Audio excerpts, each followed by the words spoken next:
Hi friends, எல்லோரும் எப்படி இருக்கீங்க? இன்றைக்கி ஒரு மினி விலாக் தான் பார்க்க போகிறோம். இன்றைக்கி வந்து பிரியாணி சாப்பிட்ணும் போல் இருந்துன்னு சொல்லிட்டு மதியம் பிரியாணிக்கு தான் ரெடி பண்ணிகிட்டு இருந்தேன்.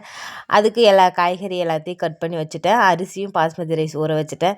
அதுக்கப்புறம் கேஸில் குக்கர் வச்சு அதில் எண்ணெய் ஊற்றி அதுக்கு தேவையான ஸ்பைசஸ்லாம் போட்டு அதுக்கப்புறம் வெங்காயமும் சேர்த்து நல்லா வதக்கிட்டேன். வெங்காயம் நல்லா வதங்கினதுக்கப்புறம் நான் வீட்லேயே அரைச்சி ஸ்டோர் பண்ணி வச்சுருக்கேன் இஞ்சி பூண்டு பேஸ்ட்டு அதையும் கொஞ்சம் நிறைய போட்டுக்கிட்டேன்.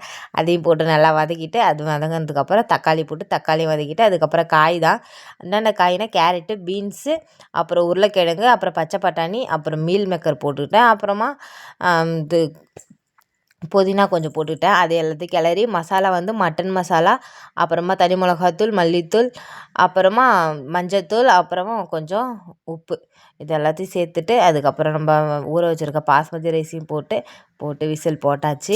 விசில் வந்ததுக்கப்புறம் இது திறந்து பார்த்தா ரொம்ப சூப்பராக இருந்துச்சு. டேஸ்ட்டு ரொம்ப சூப்பராக இருந்துச்சு ஃப்ரெண்ட்ஸ். ட்ரை பண்ணி பாருங்கள். ஓகே, பாய்.